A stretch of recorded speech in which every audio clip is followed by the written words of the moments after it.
The window shattered behind her before she even heard footsteps. Claire Bennett dropped the mug in her hand, and it broke against the kitchen tiles. But she barely noticed the sound. Her whole body had gone cold. Someone was inside her house. She could hear boots on the hallway floor, slow and deliberate, like whoever it was already knew she was trapped. She grabbed her phone off the counter with shaking fingers and pressed the numbers as fast as she could. Her hands would not stay still. In the chaos of fear, she hit one wrong digit, then pressed call without checking, and pushed herself into the pantry, pulling the door shut behind her. The line connected. She heard breathing on the other end, calm and steady, nothing like the panicked operator voice she expected. 911, what is your emergency? She whispered, though no one had said those words to her. She realized, with a jolt of horror, that no one had answered like that at all. This isn't emergency services, a man's voice said quietly, but I am listening. Tell me exactly what is happening right now. Claire's heart slammed against her ribs. She almost hung up. Every instinct told her to end the call and try again, but the footsteps outside the pantry door were getting closer, and there was no time to dial again. Only 20 minutes earlier, she had been standing at this same counter, pouring tea and scrolling through messages on her phone, thinking about nothing more serious than what to make for dinner the next day. The evening had felt ordinary in every way, quiet enough that she had not even bothered to check the lock on the back door before settling onto the couch with a book. That small, forgettable decision now felt like the reason her whole world was collapsing around her. She had heard the first sound almost 20 minutes ago and dismissed it as the house settling, the way old houses sometimes did at night. It was only when she heard the second sound, sharper, more deliberate, that she had risen from the couch and crept toward the kitchen, phone already in hand, out of some instinct she did not fully understand until the window shattered and confirmed every fear she had been trying to talk herself out of. Someone broke into my house, she breathed, barely above a whisper. I don't know how many. I'm hiding. Please. I don't know who I called. You called the right number, even if you didn't mean to, the man said. His voice did not rise or panic. It stayed low, controlled, almost soothing in its steadiness. My name is Damon. I need you to stay calm and do exactly what I tell you. Can you do that? She pressed her hand over her mouth to keep from crying out loud. Yes, she managed. Good. Where are you in the house? Kitchen pantry. There's a lock, but it's just a little latch. It won't hold if someone pushes hard. How many voices have you heard? She strained to listen. Through the door, she could make out low murmurs, 2 different tones, 2, maybe 2 men. Do you have any way to leave that room without going through the kitchen? No. It's a small pantry. No other door. There was a pause on the line, but it was not a hesitant pause. It was the kind of silence that came from someone thinking fast and clearly. Listen to me carefully, Claire. She flinched. How do you know my name? Your phone gave me your contact information the moment the call connected. That is not important right now. What is important is that you stay exactly where you are and stay silent unless I ask you something. Do not hang up this call. Whatever happens, keep this line open. Claire nodded even though he could not see her, biting down on her sleeve to keep her breathing quiet. Through the thin door, she heard drawers being pulled open in the kitchen, the clatter of cutlery, someone searching for something, or simply causing damage as they moved through her home. They're going through my kitchen, she whispered. I know. I can hear it too. His tone did not change, but something in the background of the call shifted. A low hum like a car engine starting, the sound of a door closing. I have people close to your location. They will be there in under 10 minutes. Until then, you and I are going to talk, and you are going to keep breathing slowly. Can you tell me how old you are? The question caught her off guard, but she understood immediately what he was doing. He was keeping her mind occupied so panic would not take over completely. 29, she whispered. What do you do for work? I'm an accountant.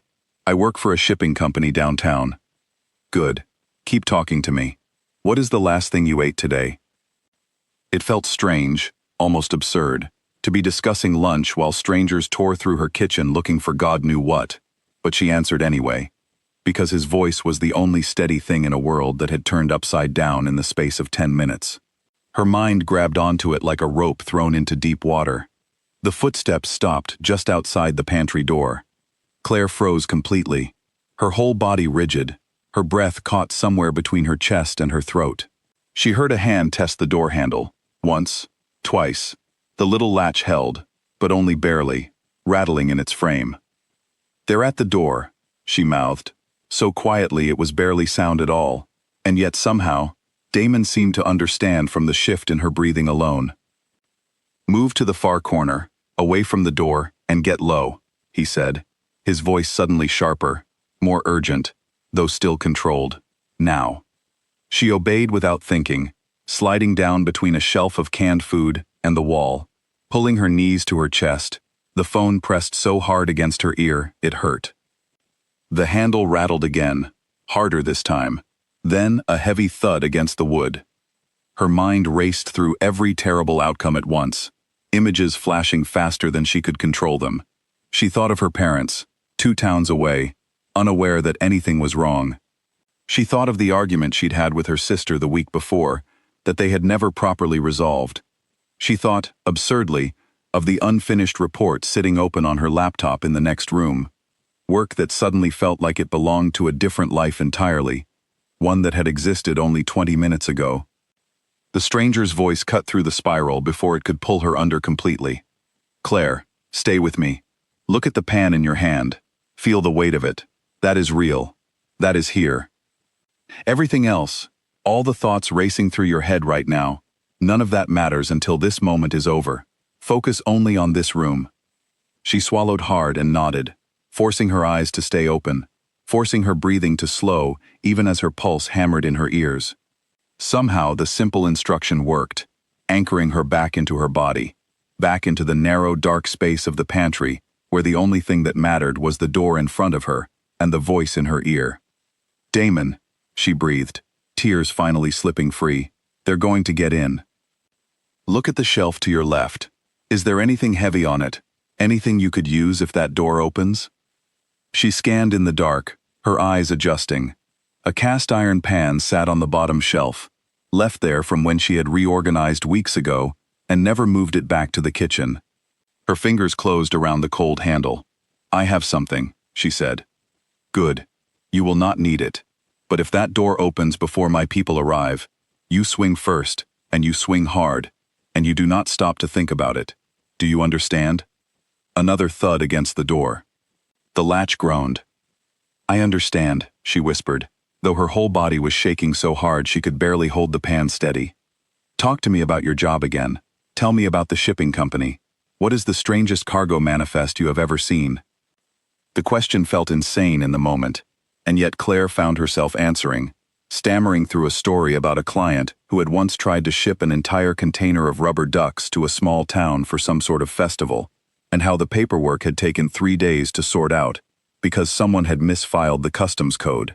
Her voice cracked halfway through, but she kept talking, because he kept asking, and the sound of her own voice against his was the only thing keeping the room from spinning. Through the door, she heard one of the men swear and call to the other. Something in his tone had changed. It was less confident now, edged with confusion, maybe even worry. "They hear something outside," Damon said, before she could even ask. "My people are close." "How do you know that?" "Because I told them where to go the moment you told me your street. Stay down." There was a crash from somewhere else in the house, not the kitchen this time, further away, near the front entrance.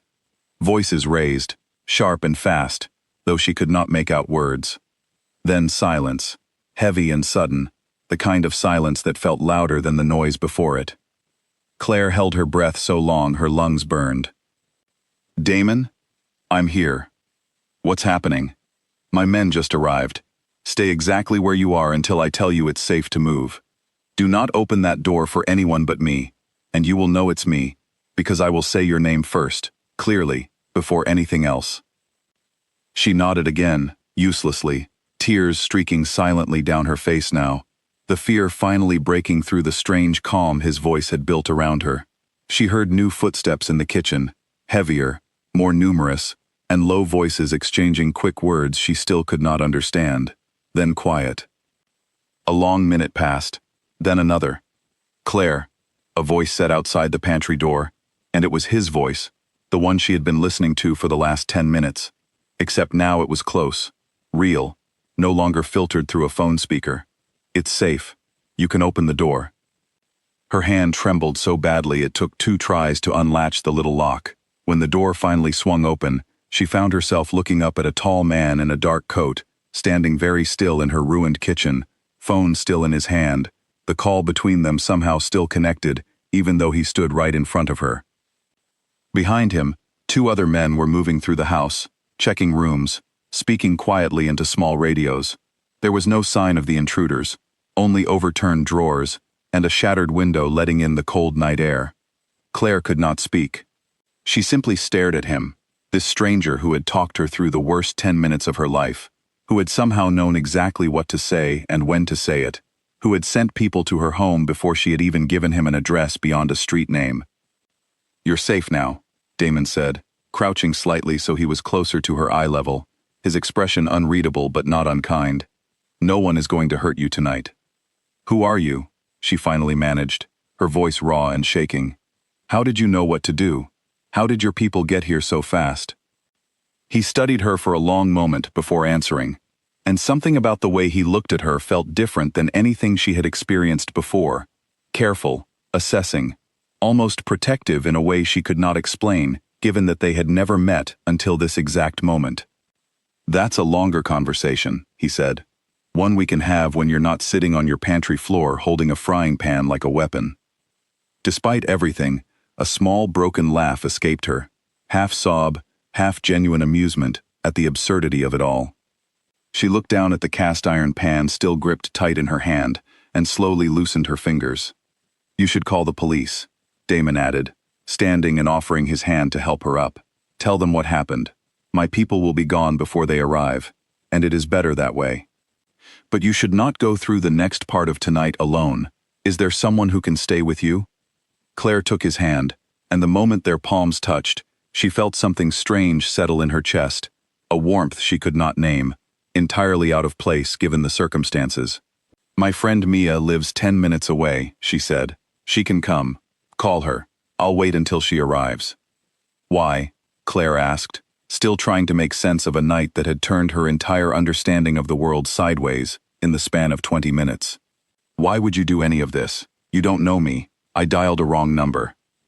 Damon's expression shifted, something passing behind his eyes that she could not read, gone as quickly as it appeared. "Sometimes a wrong number is not as wrong as it seems," he said quietly. "Call your friend, Claire." She did, her hand still trembling as she dialed the correct digits this time, and while she waited for Mia to answer, she found herself watching this stranger move through her broken kitchen with quiet authority, directing his men with small gestures, checking the shattered window himself, missing nothing. By the time Mia's car pulled into the driveway 15 minutes later, the 2 men had vanished into the night as silently as they had come, leaving no trace beyond the fact that her home was secure again. Damon remained by the door until Mia rushed inside, wrapping Claire in a fierce hug, asking a dozen frantic questions all at once. When Claire turned to introduce the man who had saved her, the doorway was empty. He was gone, without a sound, without a goodbye, leaving her standing in her ruined kitchen with more questions than she had ever had in her life, and the distinct, unshakable feeling that this was not the last time she would hear his voice. Outside, in the darkness beyond her window, headlights flickered once against the trees, and then disappeared down the street, carrying away the man who had somehow known exactly how to save her, and whose name she would not stop thinking about for the rest of the night. Mia stayed with her until morning, sitting beside her on the couch while a locksmith boarded up the broken window and a pair of local officers took a brief report, writing down a story that left out everything about the phone call and the men who had vanished before anyone official arrived. Claire answered their questions in a flat, distant voice, aware that she was leaving out the most important part of what had happened, unsure why she felt the need to protect a stranger she knew nothing about. When the officers finally left, and the house grew quiet again, Mia turned to her with a look of open disbelief.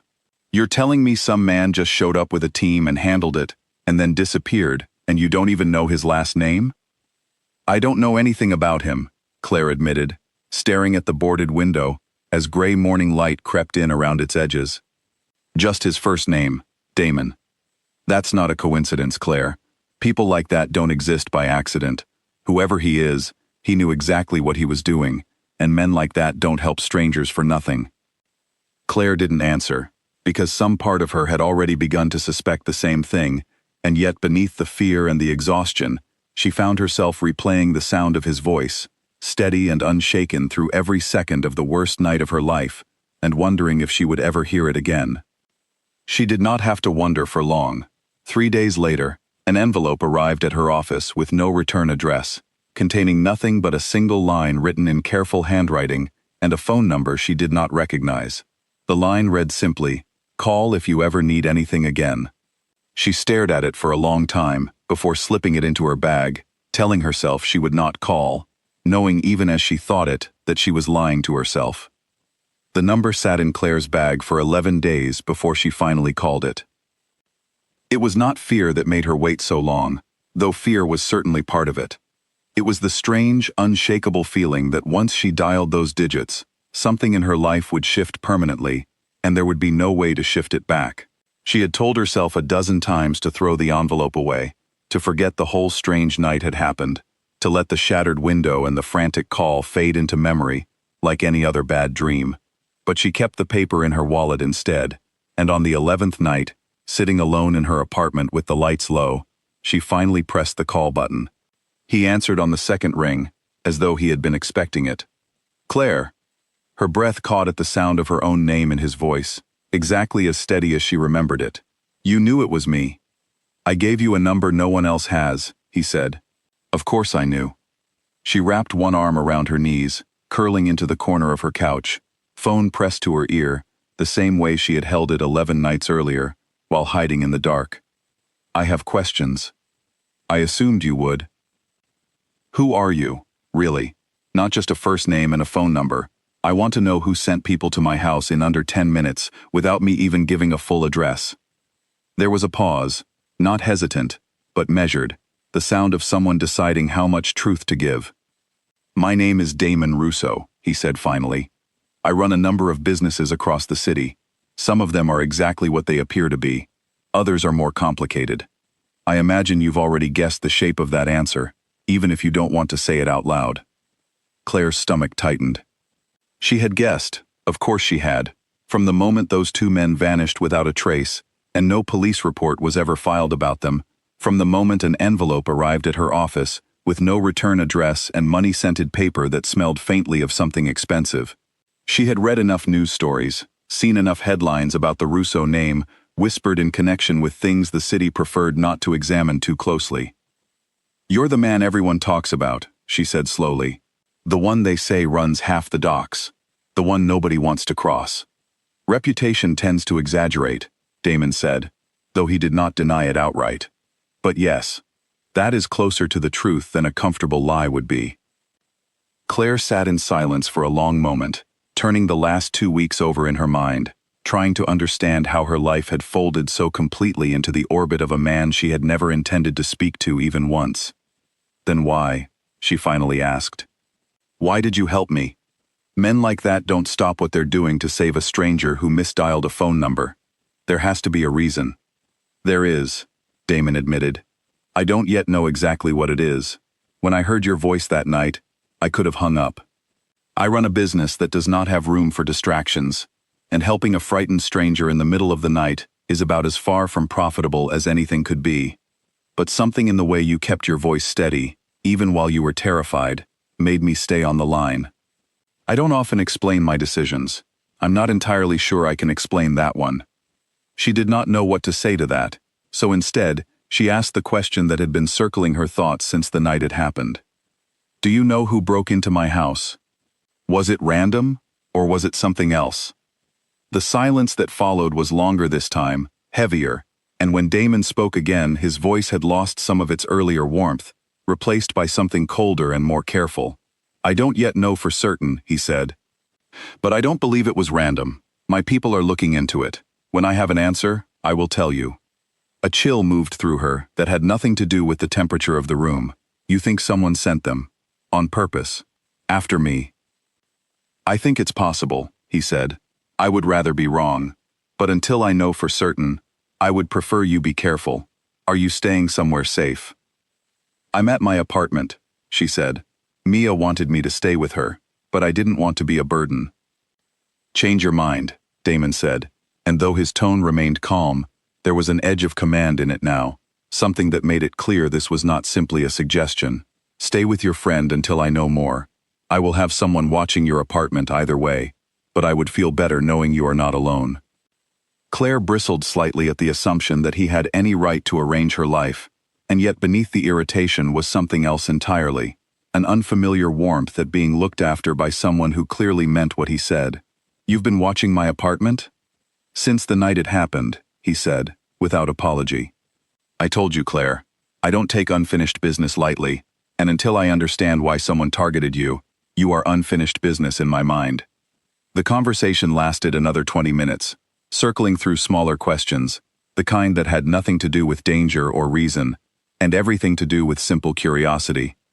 She learned that he had grown up in the same city, though in a very different part of it, that he had taken over his family's businesses far younger than most people would have chosen to, that he rarely slept more than a few hours a night because there was always something requiring his attention. He learned, in turn, that she had moved to the city for a job she liked well enough but did not love, that she had a habit of working too many hours, that the argument with her sister she had thought about during the break-in was still unresolved. When the call finally ended, Claire sat in the quiet of her apartment for a long time, staring at the phone in her hand, trying to understand how a man capable of running an empire whispered about in fearful tones could also sound, in private, thoughtful and careful, and strangely gentle with her. She packed a bag that night and drove to Mia's apartment, telling herself it was simply the safer choice, though she suspected some part of her wanted to be closer to wherever Damon's people were keeping watch. 3 days passed in relative quiet. Claire went to work, came home, tried to settle back into the rhythm of her life, though she found herself glancing over her shoulder more than she used to, checking the locks twice before bed, flinching at unfamiliar sounds. On the 4th night, her phone rang again, and this time it was not Damon's calm voice on the other end, but a different man entirely, one she had never heard before, his tone clipped and urgent. Is this Claire Bennett? Who is this? My name is Enzo. I work for Damon. He asked me to call you directly. We found something you need to know about. Claire's pulse quickened, memories of the shattered window rushing back all at once. What is it? The men who broke into your house that night. We identified one of them. He's connected to a man named Victor Salvano. Does that name mean anything to you? Claire searched her memory and came up empty. No, I've never heard that name in my life. He's not someone you'd know personally, Enzo said. But he has history with Damon. Old history. The kind that doesn't stay buried easily. If Salvano's people were the ones who broke into your house, it wasn't about you at all. Not directly. It was a message aimed at Damon, and you were caught in the middle of it because of a call neither of you planned. The floor seemed to tilt beneath her. You're telling me I nearly died because of something that has nothing to do with me. I'm telling you what we believe right now, Enzo said, his voice gentler than before, as if he understood exactly how much weight those words carried. Damon wanted you to hear it from someone, rather than sit wondering. He's on his way to explain the rest himself. Claire ended the call in a daze, sitting on the edge of Mia's guest bed, staring at the wall without truly seeing it. 20 minutes later, a knock sounded at the apartment door, 3 careful raps, and when Mia opened it, Damon Russo stood in the hallway, dressed plainly, none of the composed authority from that first night visible in the tired set of his shoulders. I'm sorry, he said, the moment Claire came into view behind Mia. This is not something I wanted to bring into your life. Then tell me everything, Claire said, crossing her arms, refusing to let her voice shake, even though her whole body felt like it might. All of it. No more pieces given out one call at a time. If my life is tangled up in yours now, I deserve to understand exactly how. Damon studied her for a long moment, something unreadable passing behind his eyes, and then he nodded slowly, stepping inside as Mia quietly excused herself to the kitchen, leaving the two of them alone in the small living room, with the weight of an old, dangerous history hanging in the air between them. Sit down, he said quietly, This will take a while to explain properly, and I owe you the truth, even the parts that are difficult to hear. Claire sank onto the edge of the couch, and Damon took the chair across from her, elbows resting on his knees, the tiredness in his face more visible now than it had been in the shadows of her kitchen that first night. For a moment he said nothing at all, as though gathering the right words before letting them out.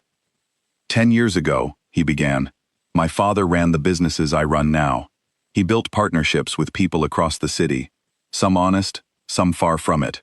One of those partnerships was with a man named Victor Salvano. They were close once, closer than business should ever make two men. But something broke between them, something my father never fully explained to me before he died, and the partnership ended in a way that left both sides with reasons to hold a grudge. What kind of reasons? Claire asked quietly. Money, territory, pride, all the usual things men like that destroy each other over. Damon's jaw tightened. When I took over, I tried to keep the peace Salvano and my father had eventually settled into. For years it worked well enough. We stayed out of each other's way, but peace like that is fragile. And lately, there have been signs it's breaking down again. Shipments disrupted, warehouses targeted. Nothing large enough to declare open conflict, but enough to know something was shifting beneath the surface. Claire wrapped her arms around herself, trying to absorb everything he was telling her. And you think my house was part of that? Some kind of message? I think it's very likely, Damon said. The two men Enzo identified are not the kind of men who break into homes for money or thrills. They work for people who take contracts, the kind of contracts meant to send a warning rather than commit an actual crime for its own sake. If Salvano wanted to remind me that he could reach close to people I care about, hitting the home of a woman who called my private line that same week would accomplish exactly that. The words landed heavier than Claire expected. People you care about, she repeated slowly. We've known each other for 2 weeks. You don't even really know me. Something shifted in his expression. A flicker of vulnerability quickly smoothed over. I know enough, he said. I know you stayed calm enough to follow instructions while 2 strangers tore through your house. I know you drove yourself to your friend's apartment instead of waiting for me to tell you twice. I know you called back after 11 days instead of throwing my number away, which most people in your position would have done without a second thought. Claire felt heat rise in her cheeks despite the seriousness of the conversation, and she looked away, unwilling to let him see how much his words had affected her. That still doesn't explain why Salvano would target me specifically, out of everyone you know. Because you're new, Damon said simply. Because there's a record now of a call between us. A favor extended to a stranger. If someone in Salvano's circle noticed that, it would look like an opportunity. A way to test whether I still respond the same way my father used to when someone close to him was threatened. And do you? Claire asked quietly. Respond the same way? Damon met her eyes directly, and for the first time since she had known him, something raw and unguarded passed across his face. I don't know yet, he admitted. I've never had a reason to find out, until now. The silence that followed stretched long and heavy, filled with things neither of them was ready to say aloud. Finally Claire broke it, her voice steadier than she expected. What happens now? Do I go to the police? Do I move? Do I just wait to see if someone comes back? None of those things, Damon said firmly. Going to the police with what we suspect would accomplish nothing except putting you on record as connected to a name Salvano's people already recognize. Moving would only delay the problem, not solve it. And waiting is the one thing I refuse to let you do. I'm assigning 2 of my most trusted people to watch you properly, not just from a distance the way they have been, and I intend to speak with Salvano directly, to make it clear that whatever quarrel exists between us, it does not extend to civilians who have nothing to do with it. That sounds dangerous, Claire said, unable to keep the worry from her voice, startled by how quickly it had risen in her. Worry, not just for herself but for him. It is, Damon agreed, but it's necessary. I brought this into your life, even without meaning to. I intend to take it back out. Claire looked down at her hands, twisting them together in her lap. I'm scared, she admitted quietly, the confession costing her more than she expected. Not just of what already happened, of what might still happen.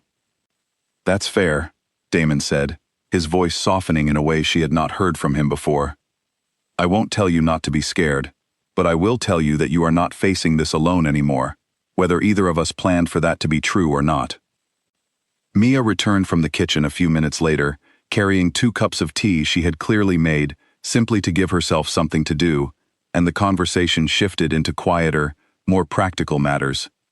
Where Claire would stay in the coming days, what changes would be made to the security around her apartment and her office, how she should behave if she noticed anyone watching her that did not belong to Damon's people. He gave her a second number to memorize, one that would connect directly to Enzo in case she could not reach Damon himself, and made her repeat it back to him twice before he was satisfied. By the time he finally rose to leave, the night had grown late, and something in the room had shifted from the careful distance of strangers into something Claire did not yet have a name for. At the door he paused, glancing back at her with an expression she could not quite read. "For what it's worth," he said, "I meant what I told you on the phone that first night.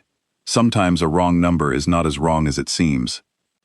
He left before she could think of anything to say in return, and Claire stood in the doorway long after his footsteps had faded down the stairwell, one hand pressed against her chest as though she could steady the unfamiliar rhythm building there, equal parts fear, and something far more dangerous to her heart than anything Victor Salvano could send through a broken window. The car followed Claire for 6 blocks before she realized it was not a coincidence. She noticed it first at the corner near her office, a dark sedan idling a little too long at a stop sign that had already turned green, and told herself it was nothing, a driver checking a phone, distracted by something ordinary. But when the same car appeared 2 blocks later, matching her pace as she walked toward the train station, her stomach dropped in a way that erased any comforting explanation she had tried to build. She did not run. Damon had told her never to run in public, that running drew attention, and attention could turn a follower into something worse. Instead, she kept her pace steady, pulled out her phone, and dialed the second number he had made her memorize. Enzo answered on the first ring. "Talk to me." "There's a car," Claire said, keeping her voice low, her eyes forward. "Dark sedan, following me since I left the office. I'm on 5th Street, heading toward the station. Stay on 5th, do not turn into the station, keep walking straight, and stay on the phone with me." She obeyed, forcing her legs to move at a normal pace, despite every instinct screaming at her to sprint. Behind her, the low hum of the sedan's engine stayed close, never quite pulling ahead, never quite falling back. "I'm 2 minutes out," Enzo said. "Cross at the next light and take the corner toward the pharmacy. Do not look behind you." Claire crossed exactly as instructed, resisting the powerful urge to glance over her shoulder, her heartbeat pounding so loudly in her ears she could barely hear her own footsteps against the pavement.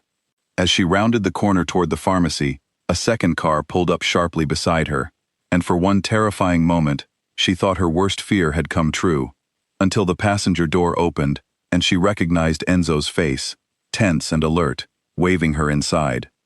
She climbed in without hesitation, and the car pulled away before her door had even fully closed, merging into traffic with practiced ease. Behind them, the dark sedan slowed, hesitated, then turned down a side street and disappeared. "They broke off," Enzo said, watching the mirror carefully. "Which means they weren't planning to grab you in public. This was reconnaissance. They wanted to confirm your routine." Claire's hands were shaking too hard to hold steady in her lap. "This is really happening again." "I need to take you to Damon," Enzo said. "He needs to hear this directly." They arrived 20 minutes later at a building Claire had never seen before, tall and unremarkable from the outside, giving no indication of the world it contained within. Enzo led her through a private entrance, up an elevator that required a key rather than a button, into an office on the top floor where Damon stood waiting by a wide window overlooking the harbor, his posture rigid with barely restrained tension. He crossed the room the moment she entered, his eyes moving over her quickly, checking for any sign of harm before settling on her face. "Are you hurt?" "No," she said, "just scared." "Sit down," he said, guiding her to a chair with a gentleness that contrasted sharply with the hard set of his jaw. He turned to Enzo. "Tell me everything." Enzo relayed the details of the follow, the timing, the route the sedan had taken, the moment it broke away. Damon listened without interrupting, his expression darkening with every detail, until finally he exhaled slowly and turned back to Claire. "This confirms it," he said. "Salvano is testing how far he can push before I respond. A break-in was one message. Following you openly, letting you notice, is another message entirely. He wants me to know he can reach you whenever he chooses." "Then stop him," Claire said, surprising herself with the steel in her own voice. "Talk to him. Do whatever it is you do to make this end." "I intend to," Damon said, "but a conversation with Victor Salvano is not something arranged overnight, and it will not happen without careful preparation. Until then, I need you somewhere I can guarantee your safety completely, not an apartment with 2 guards outside the door." Claire felt a flicker of unease at the implication. "What are you saying?" "I'm saying I want you to stay here, in this building, until this is resolved. It's secure in ways your apartment could never be. I know it's a lot to ask." She hesitated, torn between the practical wisdom of his suggestion and the strange vulnerability of stepping fully into his world, of blurring whatever careful line still existed between the frightened woman he had saved and whatever this was becoming. But the memory of the sedan's engine humming behind her, patient and deliberate, made the decision easier than she expected. "Okay," she said quietly. "I'll stay." Over the following days, Claire settled into an unfamiliar rhythm inside Damon's world, one defined by careful routines and quiet, watchful people who moved through the building with purpose she did not always understand. She worked remotely from a guest room turned makeshift office, video calling her manager, with an explanation about a family emergency that was not entirely a lie. In the evenings, Damon would often find her in the small kitchen on the top floor, and what began as brief, practical check-ins slowly stretched into longer conversations that had nothing to do with Salvano or danger at all. She learned that he read more than she expected, stacks of books on economics and history stacked neatly beside his desk. She learned that he had a scar along his forearm from an accident in his 20s that he only mentioned once, briefly, before changing the subject. She learned that beneath the composed authority he carried everywhere, there was a loneliness in him that matched something she had never quite named in herself, a sense of being surrounded by people while still feeling entirely alone. She also learned the smaller details of a life she had never imagined existed so close to her own. The way the building operated on a rhythm entirely different from the rest of the city, with people arriving and leaving at strange hours, low voices exchanging information in hallways she was not meant to fully understand. She learned to recognize the sound of Enzo's footsteps from the others, quick and purposeful, always a sign that something required attention. She learned which rooms she was welcome in, and which doors stayed closed to her, and rather than resenting the boundaries, she found herself oddly grateful for them, aware that whatever world Damon protected her from seeing too closely was not one she was ready to understand. In quieter moments, she caught herself studying him without meaning to, the way his expression shifted when he thought no one was watching, unguarded and tired in a way he never allowed himself to be in front of his men. Once she found him standing alone at the window near midnight, staring out at the harbor lights with an expression so distant and troubled that she almost turned back rather than disturb him. When he noticed her anyway, he did not send her away, only shifted slightly to make room beside him, and they stood there together in silence for a long while, watching the water, saying nothing at all, and somehow that silence felt more honest than most conversations she had ever had. "Can I ask you something?" she said one evening, sitting across from him at the small kitchen table while rain streaked the windows behind him. "Of course. Do you ever regret it, taking over everything your father built? You could have walked away." Damon considered the question longer than she expected, turning his cup slowly between his hands. "Some days," he admitted. "Most days, no. It's not a life I would have chosen for myself if I'd had a different one available. But it's mine now, and there are parts of it I take seriously, protecting the people who depend on me, keeping promises my father made before I understood what they cost. I don't regret that. And the parts you don't take seriously?" A faint, tired smile crossed his face. "There aren't many of those left." Claire studied him for a long moment, aware of how much closer they had grown in a matter of days than seemed reasonable given how they had met. "I never would have imagined a life like this," she said quietly. 2 weeks ago I was worrying about a work deadline, Now I'm sitting in a stranger's kitchen because someone might be trying to hurt me to send a message to him. You're not sitting with a stranger, Damon said, his voice quieter than usual, something unguarded in his eyes as he looked at her. Not anymore. The air between them shifted, charged with something neither of them had said aloud yet, and for a moment, Claire forgot entirely about Salvano, about the sedan that had followed her, about every reason she had to be afraid. She was aware only of the low light in the kitchen, the sound of rain against glass, and the careful, searching way Damon was looking at her, as though trying to decide whether he had any right to want what he clearly wanted. For a long moment, neither of them moved, the space between them charged with something that felt inevitable and terrifying all at once. Claire could hear her own heartbeat, could feel the warmth radiating from him even across the small table, and some reckless part of her wanted to close that final distance, regardless of every reasonable warning in her mind. It would have been easy. It would have felt, in that moment, like the only honest thing left to do. Before either of them could close the distance, Enzo's voice broke sharply through the quiet, calling from the hallway with an urgency that made them both rise immediately. Damon, you need to see this. It's about Salvano. Damon's expression hardened instantly, the softness of a moment ago folding away behind the composed mask Claire had first met the night of the break-in. He glanced at her once, something apologetic in his eyes, before moving quickly toward the door. Stay here, he said. I mean it, Claire. She followed him to the doorway anyway, close enough to hear Enzo's voice drop low and grim. We found where Salvano's men are staging. It's not far from here. And there's something else. He's not just testing you anymore. Our source says he's planning to move within the week. Damon's shoulders tensed, and for a moment he said nothing, staring at the papers Enzo had spread across the hallway table, photographs of a warehouse near the harbor, notes scrawled in quick handwriting about vehicles and shipments, and names Claire did not recognize. She hovered in the doorway, torn between the instruction to stay back and the desperate need to understand what was happening to her own life. What does moving mean? She finally asked, unable to keep silent any longer. Enzo glanced at Damon, as if asking permission, and when Damon gave a small, reluctant nod, Enzo answered carefully. It means he's done sending messages. If our information is right, Salvano intends to make a direct move against something Damon values, soon, and not quietly. He wants a response this time, not a warning. The blood drained from Claire's face. Against something he values, she repeated slowly. You mean against me?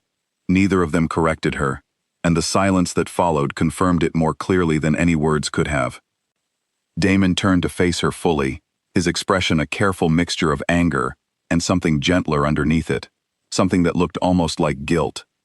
I told you I would end this before it reached you again, he said. I intend to keep that promise.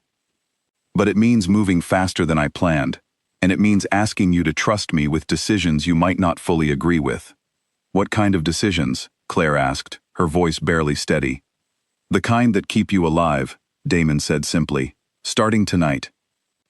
He turned back to Enzo, already shifting into the composed, decisive figure she had first encountered on the phone weeks earlier, giving instructions in a low, clipped voice about securing the building's upper floors, doubling the guards stationed at every entrance, and reaching out to two men whose names Claire did not recognize, but whose mention made Enzo's expression tighten with quiet concern.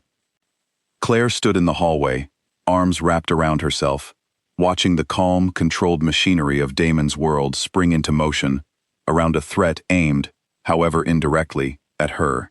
Whatever fragile, unnamed thing had been building between them in the quiet of the kitchen only minutes earlier, now felt suspended, waiting, overshadowed by the storm gathering just beyond the walls of the building that had started to feel, against every reasonable expectation, like the safest place she had ever known. Later that night, unable to sleep, Claire wandered back toward the kitchen and found Damon still there, alone at the table, a single lamp casting long shadows across the room. He looked up when she entered, and something in his tired eyes softened at the sight of her. You should be resting, he said quietly. So should you, she answered, taking the seat across from him again. The same seat she had left in a hurry hours before. I keep thinking about what Enzo said, about Salvano wanting a response, not a warning. What does that actually mean when it happens? Damon was quiet for a long moment, weighing how much to tell her, and then, perhaps because the night had already stripped away so many of the careful walls between them, he answered honestly, "It means he will try something bold enough that I cannot ignore it, something that forces my hand in front of people who are watching how I respond. Men in my position live and die by reputation, Claire. If I let a threat against you go unanswered, it invites every rival I have to test me the same way." "So this was never just about me," she said slowly. "It's about what I represent to you now, in front of everyone else." "It's both," Damon said, meeting her eyes without hesitation. "I won't pretend otherwise, but do not mistake the politics of my world for the reason I care what happens to you. Those are two separate truths, and only one of them keeps me awake at night." Claire did not know how to answer that, so she said nothing at all, letting the quiet stretch between them, filled with everything neither of them was ready to name, while somewhere beyond the walls of the building, in warehouses and docks she had never seen, a storm was gathering that would decide the shape of everything that came next. The message arrived at dawn, 3 words typed onto a plain card and left tucked beneath the wiper blade of Damon's own car, parked inside a garage no outsider should have been able to reach. "Your move now." Claire watched from the doorway as Enzo photographed the card without touching it directly, his expression grim, while Damon stood a few feet away with his arms crossed, jaw tight, staring at the words as though they confirmed something he had already suspected, but hoped would not come true. "He got into the garage," Damon said quietly, "which means the security we trusted last week is no longer reliable." "We'll rebuild it," Enzo said, "but this changes the timeline. He's not testing anymore. He wants a reaction, and he wants it fast." Claire stepped further into the room, her voice steadier than she expected, given the fear coiling tight in her chest. "What happens if you don't react at all? What if you just ignore it?" Damon turned to her, something almost gentle in his eyes, despite the tension radiating from every other part of him. "That would be its own kind of answer," he said, "and not one that keeps you safe. Men like Salvano interpret silence as weakness. If I do nothing, he escalates further, faster, until he forces a response on his terms instead of mine. Then what do we do?" "We meet him," Damon said. "On my terms, not his. Somewhere I control, with enough people present that he cannot risk anything reckless. I've delayed that conversation as long as I safely could. It's time." The word "we" settled strangely in Claire's chest, and she opened her mouth to argue that she had no place in whatever meeting he was planning, but the look on his face stopped her before she could finish the thought. "Not you," Damon said, reading her expression correctly. "You stay here, protected, with people I trust completely. This is not a request, Claire. I need to know you are somewhere safe while I handle this." She wanted to argue, some reckless instinct pushing her to insist on being present, on facing whatever was coming, rather than waiting helplessly behind locked doors again. But she thought of the pantry, of the sedan trailing her through the streets, of every moment since that first terrifying call when someone else's careful planning had kept her alive, and she nodded instead, swallowing the protest before it could form. "Be careful," she said instead, the words feeling inadequate for everything she actually meant. Damon crossed the distance between them, closer than he had allowed himself to stand in days, and for a moment neither of them spoke, the air thick with everything unsaid since that quiet evening in the kitchen. "I intend to come back," he said finally, his voice low. "There are things I still want to say to you, once this is finished properly." Before she could ask what those things were, Enzo called from the hallway, and the moment broke, Damon already moving toward the door with the composed authority she had first witnessed the night he saved her. The hours that followed were the longest of Claire's life. She paced the length of the guest room, unable to focus on work, unable to eat more than a few bites of the meal one of the staff brought her. Mia called twice, and Claire kept the conversations brief, unwilling to explain the true shape of what was happening, though her friend's worried tone made clear she suspected far more than Claire had told her. She tried, at one point, to distract herself by reading, pulling one of Damon's books from the shelf in the guest room, and staring at the same paragraph for nearly 10 minutes without absorbing a single word of it. Her mind kept circling back to the moment he had left, the weight of his words hanging in the air between them, the promise of things still unsaid once the danger passed. She found herself replaying every conversation they had shared since that first terrifying night, searching for some clue she might have missed about how deeply this stranger had worked his way into the center of her life in the space of a few short weeks.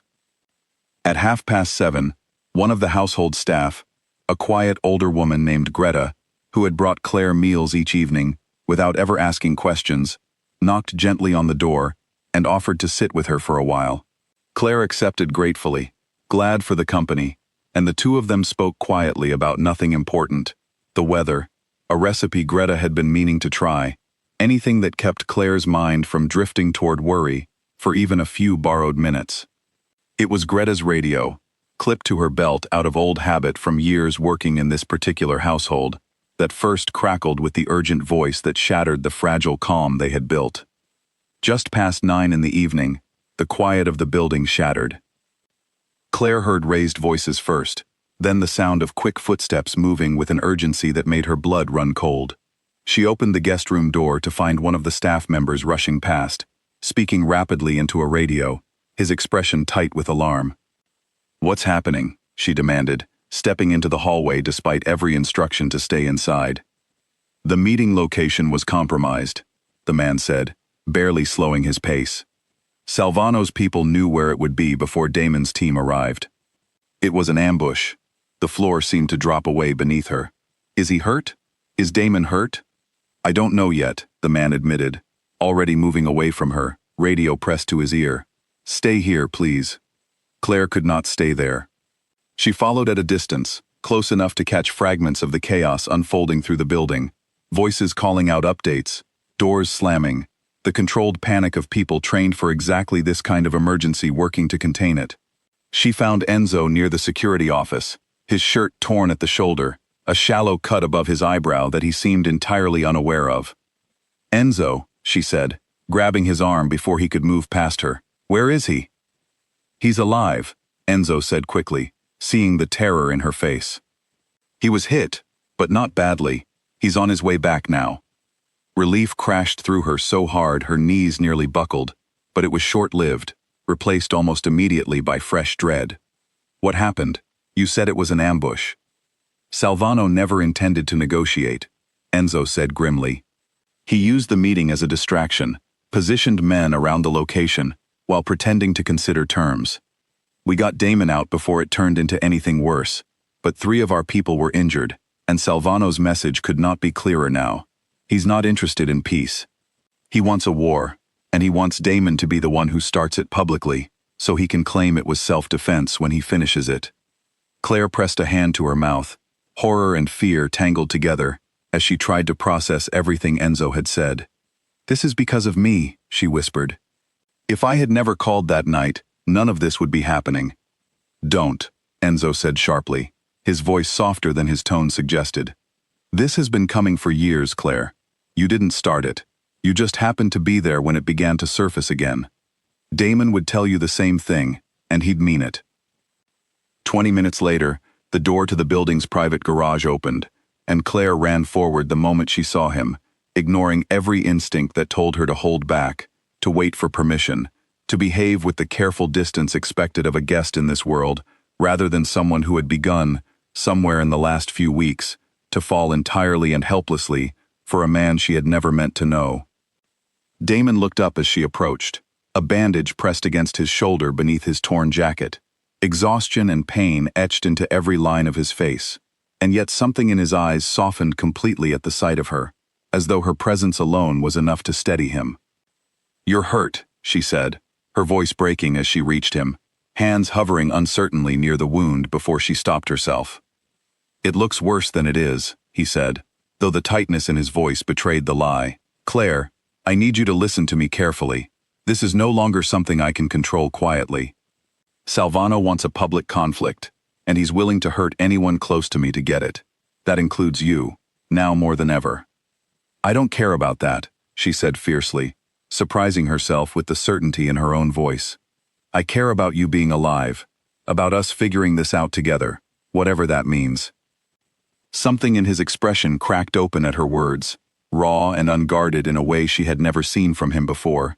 And before either of them could think better of it, he closed the last distance between them, his uninjured hand cupping her face gently, his forehead resting against hers, as though the simple contact was the only thing holding him together after everything the night had cost him. "I need you safe," he murmured. "Whatever happens next, I need you safe more than I need anything else."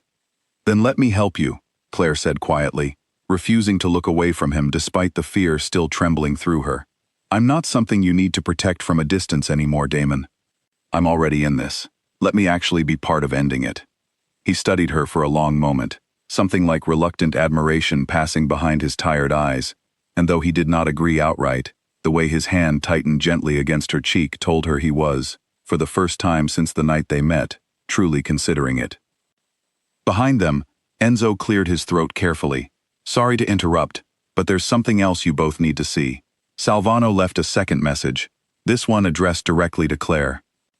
The words hung in the air, and Claire felt Damon's hand tighten protectively where it still rested near her face, before he slowly let it fall away, his expression shifting instantly back into the composed, dangerous focus she had come to recognize as the mask he wore whenever the stakes rose too high for softness.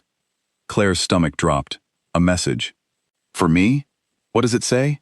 Enzo hesitated, glancing at Damon as though seeking permission before handing over a folded piece of paper that had been left, according to him, tucked inside the mailbox of Claire's own apartment sometime during the chaos of the ambush, delivered with a precision that made clear Salvano's reach extended exactly as far as he wanted them to believe.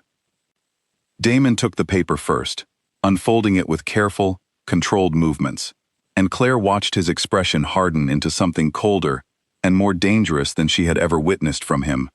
When he finally passed it to her, his jaw was clenched so tightly a muscle jumped along the side of his face. The message was short. It read that Salvano knew exactly where she lived, exactly where she worked, and exactly how much she had come to mean to the man protecting her, and that none of those details would remain a secret advantage to Damon for very much longer. Claire's hands trembled as she read it a second time, the words settling into her chest like stones. "He's not just threatening me," she said quietly. "He's telling you he knows everything, that he's been watching for longer than we thought."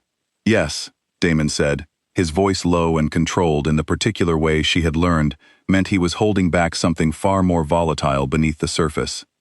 "Which means our security has been compromised in more than one place, and Salvano has been patient enough to gather information for weeks before making any of this visible to us."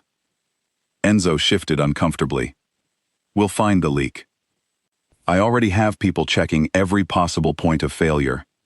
"Find it fast," Damon said, an edge entering his voice that Claire had not heard before, sharp and commanding in a way that reminded her, suddenly and clearly, exactly what kind of man she had allowed herself to fall for. Because if Salvano knows this much, he is not finished sending messages. The next one will not be a note in a mailbox. Claire folded the paper carefully, forcing her breathing to steady even as fear settled deep and cold in her stomach. "Then we stop waiting for his next move," she said, meeting Damon's eyes with a resolve that surprised even her. "You said you wanted to end this properly.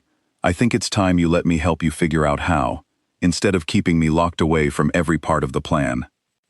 Damon studied her for a long, weighted moment, torn clearly between the instinct to protect her completely and the growing understanding that she was no longer a frightened stranger, hiding in a pantry, but someone capable of standing beside him in whatever came next. Finally, he nodded once, slowly, as though the decision cost him something significant to make. "All right," he said quietly. "Then let's finish this together."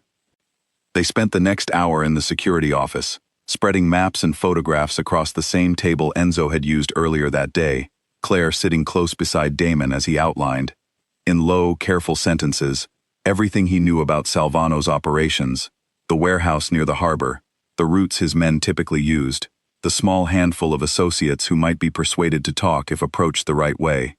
She did not understand every detail, but she listened closely, asking questions when something confused her, offering small observations that occasionally made Enzo pause and reconsider an assumption he had been carrying for days. It was strange, she thought, sitting there in the low light of that office, How quickly fear could transform into something closer to purpose when there was finally a plan taking shape instead of simply waiting for the next terrible thing to happen. She was still afraid, of course. More afraid than she had ever been in her life. But for the first time since the window shattered behind her weeks ago, she did not feel entirely helpless inside that fear. Near midnight, when Enzo finally excused himself to relay instructions to the rest of the team, Damon turned to her in the quiet of the empty office, his expression softer than it had been all evening, the exhaustion and worry of the day settling visibly across his shoulders, now that there was no one left to perform composure for. "You didn't have to stay for all of that," he said quietly. "I wanted to," Claire answered. "I told you, I'm not waiting behind a locked door anymore." He studied her for a long moment, something warm and unguarded passing behind his tired eyes. "I used to think caring about someone made a man weaker in this world," he said slowly. "My father believed that, kept everyone he loved at a careful distance, convinced it protected them. I think, in the end, it only made him lonelier, without actually keeping anyone safe." He reached for her hand, lacing his fingers gently through hers. "I don't want that kind of life, Claire. Not anymore." She held his gaze, her heart pounding for reasons that had nothing to do with fear this time. "Then don't push me away when this is over," she said softly. "Whatever happens with Salvano, I want to still be here afterward. With you." Damon lifted her hand slowly and pressed a gentle kiss against her knuckles, his eyes never leaving hers. "Then we finish this," he said, "and we make sure there's an afterward worth having." The call came in at 11 at night, exactly 20 minutes before everything changed for the second time in Claire's life. Enzo burst into the security office where Claire and Damon were still reviewing the last details of their plan, his face pale, his voice tight, with an urgency that made both of them rise instantly to their feet. "Salvano's men are moving, right now, toward the harbor building where we've been storing the evidence against him." Damon's expression turned to stone, the financial records. "If he destroys those, we lose everything we've spent the last 3 days gathering," Enzo said. "Every piece of proof connecting him to the attacks, to the ambush, to the men who broke into Claire's house in the first place. Without it, this becomes his word against yours, and he has judges and officials in his pocket that we don't." Claire felt the floor tilt beneath her. Over the past 3 days, she had watched Damon and his people build a careful case, tracking down witnesses, recovering documents, piecing together a version of events solid enough to finally end the conflict without more bloodshed. If that evidence disappeared tonight, everything they had risked would be for nothing. "We move now," Damon said, already reaching for his jacket, his voice hardening into the commanding tone Claire recognized from the night everything began. "Enzo, get the team ready. I want eyes on every exit of that building before Salvano's men even arrive." "I'm coming," Claire said, the words leaving her before she had fully decided to say them. Damon turned to her sharply. "Absolutely not. This is exactly the kind of danger I promised to keep you away from." "You also promised we would finish this together," Claire said, holding his gaze steadily, despite the fear twisting tight in her chest. "I'm not asking to be in the middle of it, but I know that building. I've seen the layout in the photographs for 3 days. I might see something your people miss, something that isn't obvious to someone who hasn't been staring at those maps as long as I have." For a long moment, Damon looked as though he might refuse outright, and then something in his expression shifted. A reluctant acknowledgement that she was no longer the frightened woman hiding behind a pantry door, but someone who had earned a place in this fight through every terrifying moment of the last few weeks. "You stay in the car," he said finally, "with Enzo's second team, a full block away from the building. If anything goes wrong, you leave immediately, no matter what is happening. Promise me." "I promise," she said, though the words felt heavier than she expected as she spoke them. They arrived at the harbor 20 minutes later, the warehouse looming dark and silent against the water, no sign yet of Salvano's men. Damon's team spread out quickly and quietly, taking positions Claire could not fully see from the car where she waited, beside a young guard named Peter, her heart hammering against her ribs as she watched shadows move across the darkened windows of the vehicle ahead. The silence lasted only a few minutes before the first sounds of movement broke it. Distant and sharp, a door forced open somewhere near the harbor's edge. Claire strained to see through the darkness, catching glimpses of figures moving low and fast toward the warehouse entrance, and her stomach dropped as she recognized, even at this distance, the confident, unhurried way Damon moved among his people, directing them without hesitation, despite the danger closing in from every side. Claire's hands twisted together in her lap as the minutes crept by, each second stretching longer than the last. She thought of the frantic call she had made weeks ago, from the dark of her pantry, of the strange, steady voice that had talked her through the worst night of her life, and how impossibly far that memory now felt from this moment, sitting in a car at the edge of a harbor, waiting to learn whether the man behind that voice would walk away from the danger he had built his entire life around. "He's done this before," Peter said quietly, perhaps sensing her fear even in the dark. "More times than I can count. He doesn't take reckless risks. Everything you saw him plan over the last 3 days was built to keep exactly this kind of outcome as unlikely as possible." "That doesn't make it feel any less terrifying," Claire admitted. "No," Peter agreed. "It doesn't. But it should make you feel a little more certain he's coming back." Radio chatter crackled quietly through Peter's earpiece, too faint for Claire to make out clearly, but his tense expression told her enough. "They're inside," he murmured. "Contact in 3, 2. The sound that followed was unlike anything Claire had heard before, sharp and sudden, echoing off the water and the metal walls of the warehouse, and every instinct in her body screamed to look away, to close her eyes and wait for it to end. But she could not look away, could not stop watching the building where the man she loved was standing in the middle of exactly the kind of danger she had feared since the moment this had all begun. Minutes stretched unbearably. Peter kept one hand near the door, ready to move the car the instant something went wrong, his eyes scanning the darkness with the same careful vigilance Claire had come to associate with everyone in Damon's world. Then, abruptly, the radio chatter shifted, voices growing calmer, more controlled, and Peter's shoulders eased slightly. "It's over," he said, relief evident in his voice. "They're clearing the building." Claire did not wait for permission. She was out of the car before Peter could stop her, running toward the warehouse despite every instruction to stay back. Her only thought the desperate need to see Damon standing, unharmed, with her own eyes.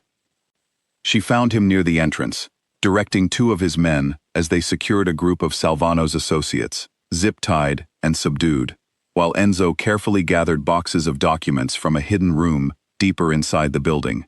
Damon's jacket was torn at the sleeve, a shallow cut along his cheekbone catching the dim light, but he was standing, alive, and when he turned and saw her running toward him, something in his exhausted expression broke open with relief, so profound it took her breath away.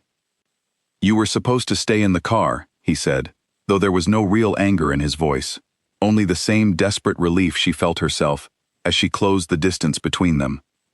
"I couldn't," she admitted, breathless, stopping just short of him. "I needed to see you." He reached for her then, careful of his injured arm, pulling her close despite the chaos still unfolding around them, despite the men being secured only a few feet away, despite everything that still needed to be done before the night was truly over. "It's finished," he murmured against her hair. "Salvano's men are in custody. The evidence is secure. By morning, every official who's been looking the other way will have no choice but to act on what we've found." "And Salvano himself?" Claire asked, pulling back enough to search his face. "Taken into custody 20 minutes ago, at a different location," Damon said. "He won't be sending any more messages, to either of us, for a very long time." Relief crashed through her so completely that her legs nearly gave out, and Damon caught her easily, steadying her against him, as the adrenaline of the last hour finally began to drain away, leaving something rawer and more honest in its place. Around them, the warehouse gradually quieted as Damon's people finished their work, loading evidence, escorting the last of Salvano's men into waiting vehicles, restoring an eerie calm to a place that had held so much danger only minutes before. "I meant what I said," Damon told her quietly, once the worst of the chaos had settled and they stood alone for a rare, quiet moment near the water's edge, the city lights reflecting softly across the harbor. "There were things I wanted to say to you, once this was finished properly. I don't want to wait any longer to say them."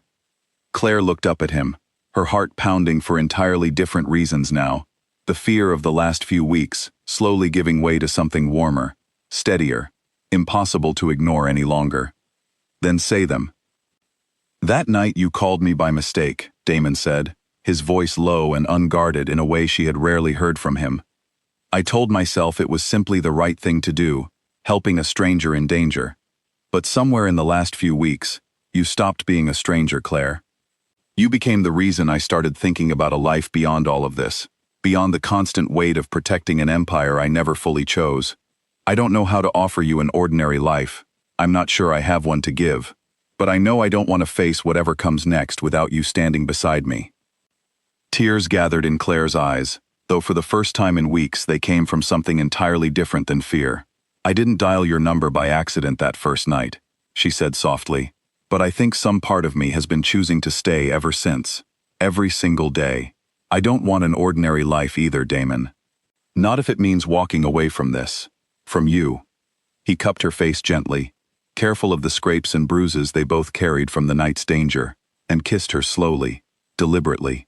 The kind of kiss that felt less like a beginning, and more like the answer to a question they had both been too afraid to ask outright. Around them, the harbor lights shimmered against the dark water, the warehouse behind them finally quiet, the danger that had shaped every moment of their strange, unlikely story, finally, truly over.